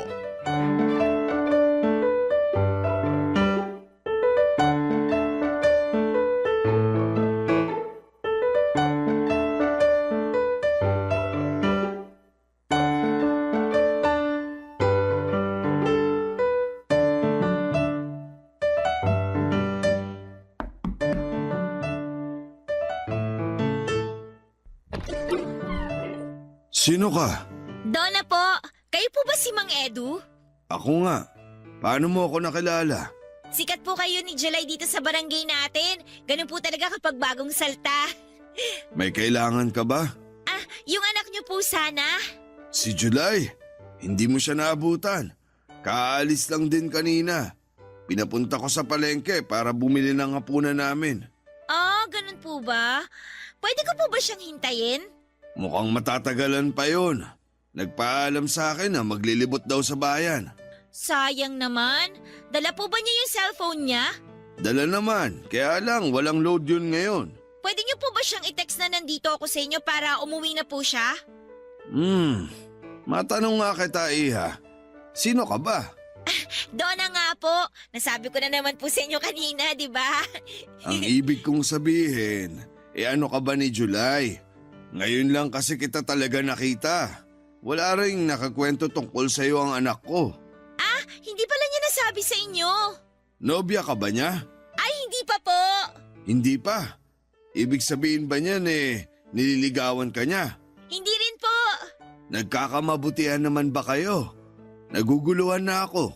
Ano ba ang totoo? Ako po yung nanliligaw sa kanya. Ano? Ako po yung nanliligaw sa kanya. Narinig ko naman. Pero seryoso ka ba sa sinasabi mo? Oo naman po. Heto nga po at may dala akong bulaklak ng kalabasa para sa kanya. Kasi nga po nanliligaw po ako. Ikaw ba yung nagbigay ng bulaklak ng kalabasa nung nakaraan? Ako nga po. Ginisa niyo po ba sa talbos ng sayote? Kasi sinabi ko po yun kay July eh. O inilagay niyo po sa altar. Bakit naman namin ilalagay sa altar? Bulaklak pa rin naman po kasi yun. Baka lang po nailagay nyo. Huwag mo sanang mamasamain tong sasabihin ko sa'yo, Donna. Ano po yun? Ayokong makitang nanliligaw ka sa anak ko. Liligawan ko na lang po siya kapag wala kayo. Joke! Seryoso ako. Hindi ka ba naturuan ng tatay mo na dapat lalaki ang manligaw at hindi babae? Nanay ko po nagturo sa akin na walang masama kung babae po yung manligaw sa lalaki. Patas naman daw po kasi ang mga babae at lalaki, lalo na po pagdating sa pag-ibig. Mali naman ang nanay mo. Ha? Bakit naman po mali? Siya rin naman po ang nanligaw sa tatay ko. Sila rin po yung nagkatuluyan. Ako nga po yung bunga eh. Pero hindi magandang tingnan. Ano na lang ang iisipin ng mga ninuno natin kapag binaligtad mo ang role ng babae at lalaki? Wala na po silang pakialam doon. Matagal na po silang nasa langit at nagsasaya. Ang importante, yung pong ngayon. Yung matuto tsaka masanay tayo sa pagbabago. Hindi maganda ang pananalitang ganyan, Iha. Pasensya na po pero sinasabi ko lang naman po yung totoo. Sinasabi ko rin ang totoo.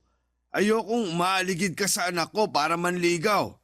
Kung gusto ka niya, hintayin mong siya ang lumapit sa'yo. Napalunok ako sa huling sinabi ng tatay ni July sa akin, Papa Dudut. Nasaktan ako roon nang ipilit niyang huwag na akong manligaw. Sinubukan kong depensahan ang sarili ko pero nagpaalam na si Mang Edu. Kailangan na raw niyang magsiesta. Alam ko namang paraan lamang niya yon para makaiwas. Sinubukan kong iabot sa kanya ang bulaklak ng kalabasa para ibigay na lamang kay July, Papa Dudut. Pero tinanggihan niya yon. Mas lalo akong nasaktan. Pinagsarhan niya ako ng pintuan at hindi ako kaagad nakagalaw sa pwesto ko. Nabitawan ko na lang ang hawak kong bulaklak ng kalabasa.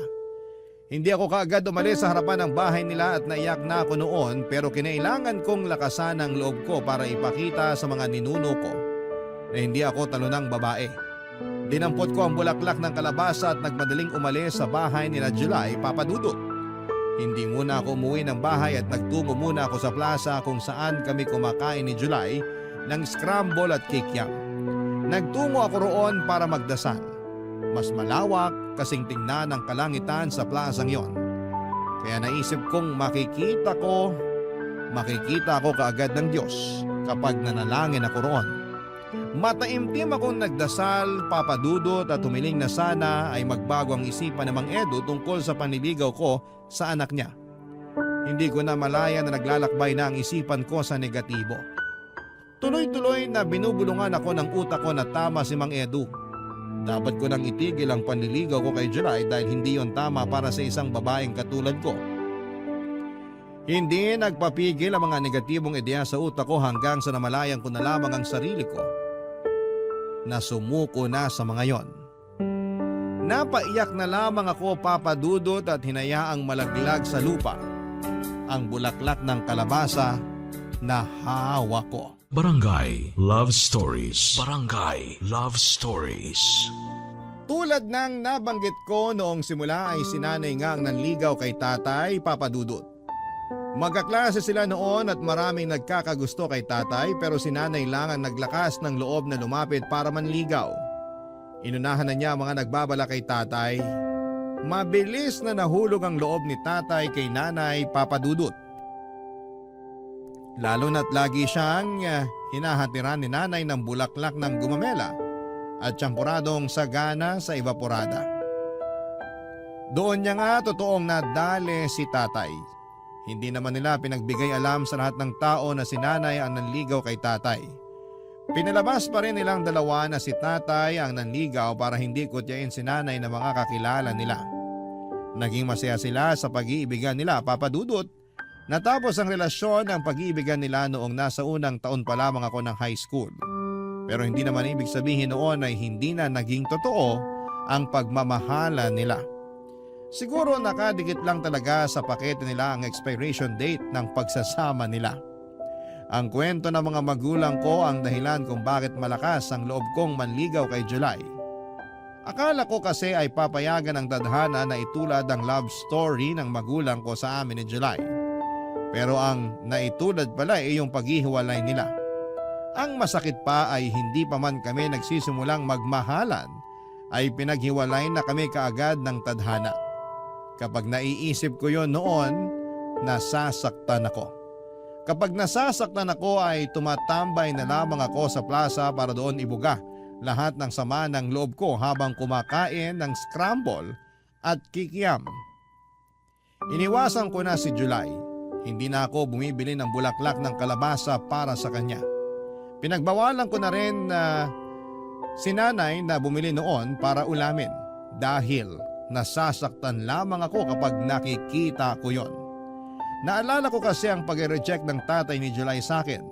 Hanggang isang araw habang nakatambay ako sa plaza ay dumating itong si July.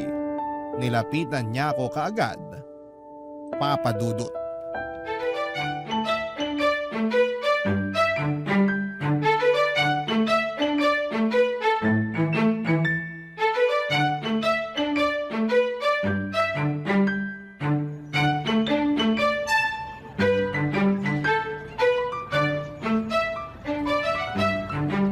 Donna!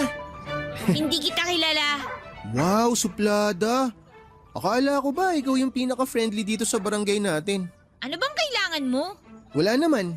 Nasaktuhan lang na nakita kita rito. Bumili ka rin ba ng scramble at kikiam?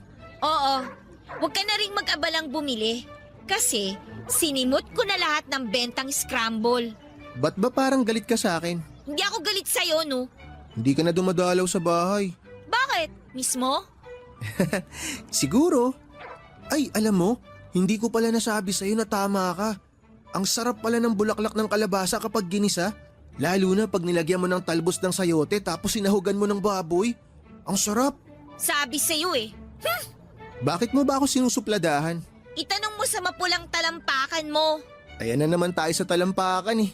Sa susunod, kapag makakasalubong kita, pwede magmedyas ka na lang lagi. Takpan mo yung talampakan mo ha. Please lang. Dagdag ka sa polusyon. Lo, ano naman naiambag ng talampakan ko sa polusyon? Basta, umalis ka na nga. Sabihin mo muna kasi kung bakit ganyan ang trato mo sa akin. Hindi pwede. Hindi na ba ako talaga makakatanggap ng bulaklak ng kalabasa sa'yo? Ang galing mo pa naman mamili nun. Kahit kamote, hindi ka makakatanggap sa akin. Uy, paborito ko yung kamote. Lalo na kapag nilaga tapos sinausaw mo sa brown sugar. Paborito namin ni tatay yun na merienda. Walang nagtatanong, no? Ang suplada naman itong manliligaw ko. Di ba dapat ako yung nagsusuplado sa'yo? Umalis ka na nga. Ay, pinapaalis na ako. Sige ka. Anong sige ako? Kapag pinaalis mo pa ako, sa iba na ako magpapaligaw. Ano? Ang sabi ko, kapag pinaalis mo pa ako, sa ibang babae na ako magpapaligaw. Sa kanya na lang ako magpaparigalo ng bulaklak ng kalabasa. O kaya, baka sa susunod, di na bulaklak ng kalabasa ang ibigay niya sa akin. Totoong bulaklak na. Totoong bulaklak? Ano bang akala mo sa bulaklak ng kalabasa? Hindi totoo? Gawa sa papel? Gawa sa hangin? Kathang isip? Ganon? Joke lang. Ikaw naman ang init talaga ng ulo mo ngayon. Nakarami ka naman ng scramble ah. Di ba dapat malamig ang ulo mo? Magpaligaw ka na lang sa iba. O mas maganda, ikaw na lang talaga ang manligaw. Nakakahiya naman sa'yo. Hindi ka pwedeng ligawan kasi lalaki ka. Hindi ako pwedeng manligaw kasi babae ako. Ano ba Sa kasing... susunod na buhay ko, sana lalaki na lang ako para hindi na ako pagbawalang manligaw. Sa susunod na buhay mo, sana maging ipis ka na lang para madali kang tapakan. Ay, ano bang nangyayari sa'yo? Hindi ka naman ganyan ah. Pag natauhan na, hindi na talaga magiging katulad ng dati.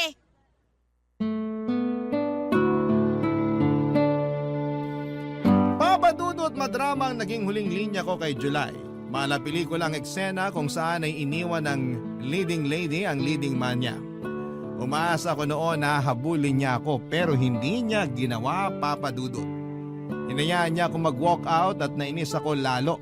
Siguro kung hinabol niya ako, baka naging marupok akong muli. Pero siguro ay gusto ni Lord na ipagpatuloy ko ang paglalakad palayo kay July para mas madrama ang kaganapan. Nagmadali na akong umuwi ng bahay para magpatugtog ng malulungkot na kanta. Parang ko yun para namnamin ang sugat na dinala ni July sa puso ko. Kakapanood ko kasi yun ng mga teleserye sa GMA at feeling ko, ako lagi ang main character. Naabutan ko si nanay na nakaupo sa sala at nanonood ng TV. May hawak itong isang baso ng kape. Hindi ko siya nilapitan at nagmadali akong pumasok sa kwarto ko dahil patulo na noon ang luha ko. Pinihit ko ang radyo para makahanap ng pinakamalungkot na kanta. Natagalan ako sa paghahanap dahil puro novelty songs ang umeere ng mga oras na yon. Sinukuan ko na lamang ang radyo. Hinayaan ko magpatugtog ng novelty song ang radyo habang umiiyak ako. Doon na pumasok si nanay. May dala siyang 2 baso ng kape. Inabot niya sa akin ang isang baso at kinuha ko naman at huwigop ako mula sa baso. Napaso pa nga ang dila ko. Mas lalo tuloy akong napaiyak. Kinuha ni nanay ang baso at saka pinatong sa tukador sa gilid ng kama ko. Niyakap niya ako at doon ay mas lalo na namang naging malaya ang mga mata kong lumuha. Nung medyo gumaan na ang pakiramdam ko ay inaya niya akong tumungo sa sala para makapag-usap kami ng maayos. Sumunod naman ako at doon namin pinagpatuloy na inumin ang kapeng inabot niya sa akin, Papadudot.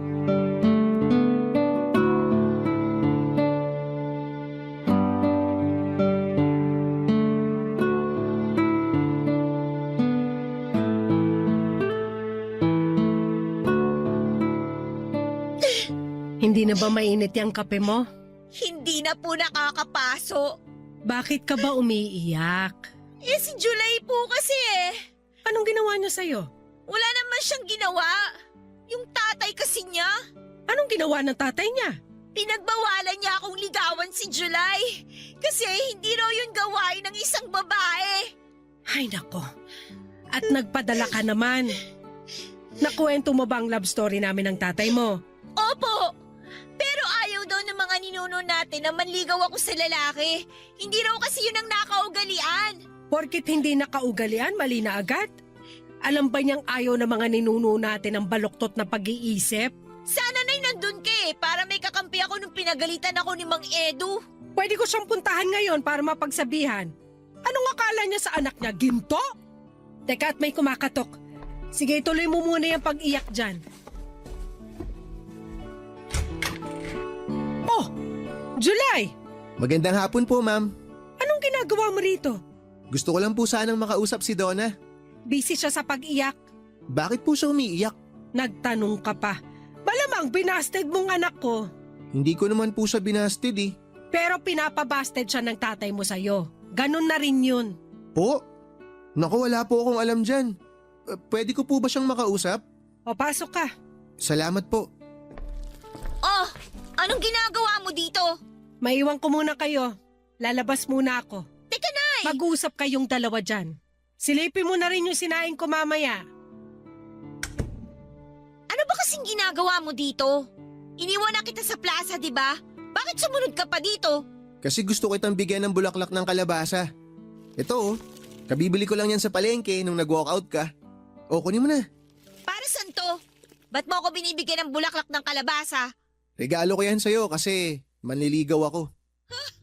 Hindi ako magpapaligaw sa'yo, no? Gusto mo ba sa iba na lang ako manligaw? Sige, tingnan natin kung may babaeng tatanggap ng bulaklak ng kalabasa. Biro lang, wala naman talaga akong balak manligaw ng iba eh. Tinatakot lang kita para di mo ako basti din. Ako nga itong binasted ng tatay mo para sa'yo, no? Bakit ka ba kasi nakikinig kay tatay? Eh ako naman yung may gusto sa'yo. Hindi kita babasti din, promise. Kaya please, huwag mo rin akong basti din. Bakit kasi ayaw mo ako manligaw sa'yo? Ang simple lang naman nun eh. Eh nawiwirdohan nga kasi ako. Ayoko talaga. Kagaya mo rin palang tatay mo eh. Wala kayong bilib sa mga babaeng katulad ko. Uy, hindi ah. Bilib ako sa mga babaeng katulad mo. Buo ang respeto ko sa inyo ng nanay mo. Kaya nga gusto ko na ako ang magpakita sa'yo ng respeto at interes eh. Kung papayagan mo ko, may papakita ko sa'yo lahat yun sa panliligaw ko. Pero gusto ko pa rin manligaw sa'yo para ipakita sa'yo kung ano yung kaya mong gawin bilang isang lalaki ay kaya ko rin gawin bilang isang babae. Paano ba tayo magkakasundo? Pareho na lang tayo manligaw sa isa't isa. Uy, gusto ko yan. Mas okay yung idea na yan. Panalo yung ganyang setup. Donna? Ano yun? Pwede mo bang igisa yung bulaklak ng kalabasa sa talbos ng sayote ngayon? Palambing naman oh. Nagka-crave kasi ako eh. Napailing na lamang ako habang nakangiti sa request ni July sa akin. Naging paborito na niya ang ginisang bulaklak ng kalabasa at talbos ng sayote. Inaya ko siya sa kusina para ma-check namin ang sinaing ni nanay. Sinamahan niya akong lutuin ng bulaklak ng kalabasa. Habang hinihintay na maluto yon ay nilabas ko sa ref ang natirang tsampurado na niluto ni nanay noong umaga. Dinamihan ko ang evaporada at pinakain ko kay July. Nagustuhan niya ang malamig na tsampurado, yun din ang paborito kong klase ng tsampurado, malamig. Nagkakwentuhan at nagkatawanan kaming dalawa papadudod habang pinagsasaluhan ang malamig na tsampurado. Isa marahil yon sa mga hindi ko makakalimutang alaala sa buhay ko. At yon ang madalas kong kinekwento sa mga naging anak namin ni July. Oo, nagkatuluyang kaming dalawa ni July. 2 taon ang inabot ng relasyon namin bilang magkasintahan bago niya ako inayang magpakasal. Ako pa naman sana noon ang nagbabalak na mag-propose sa kanya. Kaso'y naunahan niya ako. Wala namang kaso yon. Pareho lang naman kami ng gusto. At ngayong pareho na kaming 45 ay wala na kaming ibang hinihiling pa kundi ang dagdagan pa ng Diyos ang buhay namin para makapagsama kami ng mas matagal. Para marami pa kaming taong makwentuhan ng love story naming dalawa. Kaya nga naisip ko ring ibahagi sa inyo sa Barangay LS ang kwento naming mag-asawa para mabigyan ng pag-asa ang bawat isa sa forever. Andyan lang ang forever sa gilid ninyo. Nag-aabang lang kung kailan ka magkakaroon ng lakas ng loob para lapitan ito. Sa lagay ko, ako ang naunang naglakas ng loob na lumapit. Sumunod sa akin si July at heto, kapwa na namin hawak ang forever namin. Maraming salamat po sa pagbabahagi ng aming kwentong mag-asawa. Hanggang sa muli, ako po ang inyong kabarangay forever, Donna.